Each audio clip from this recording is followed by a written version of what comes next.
I don't know who you are. I don't know what you want. If you're looking for ransom, I can tell you I don't have money.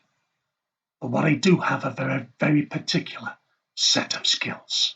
Skills I have acquired over a very long career. Skills that make me a nightmare for people like you.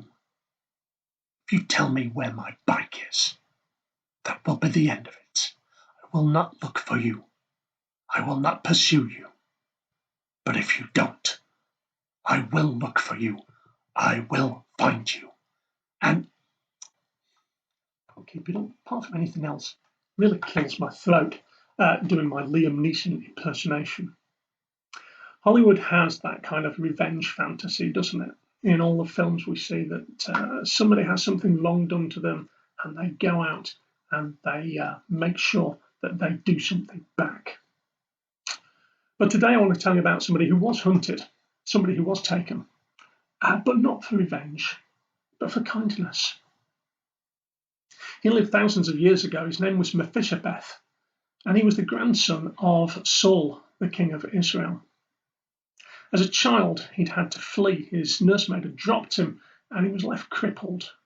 And he'd had to live his life in hiding, as the once great dynasty that he was part of fell from power.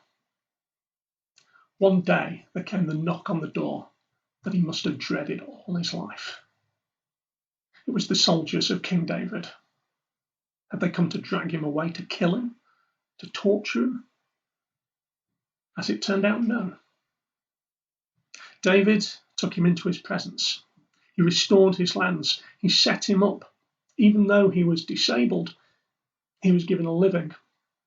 And he was invited to share in the king's table, the highest privilege that anybody could have. Why did David do that? For kindness. Because he'd made a vow to be kind to Jonathan's children because of the kindness that Jonathan had done to him. Our deeds of kindness can have long-lasting effects. David's story and Mephibosheth's story is thousands of years old, and it can inspire other people to deeds of kindness as well. So I hope that today you'll find something good to do, however small it may be. Because when I was thinking about this, I thought, do you know what?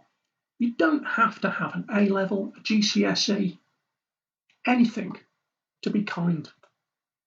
You don't have to be wealthy or powerful, a star of Instagram, the most beautiful person in the world.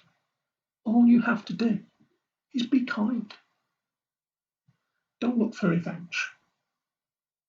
Look to spread peace in the world. Think of it like this, and don't take this literally, by the way. You're carrying in your hands a can of petrol and a can of water. Every situation you walk into today, you've got those two options. Do you pour water on it? Do you pour petrol on it? Each deed of kindness is known by God and makes God smile. And I pray that today you may make God and those around you smile.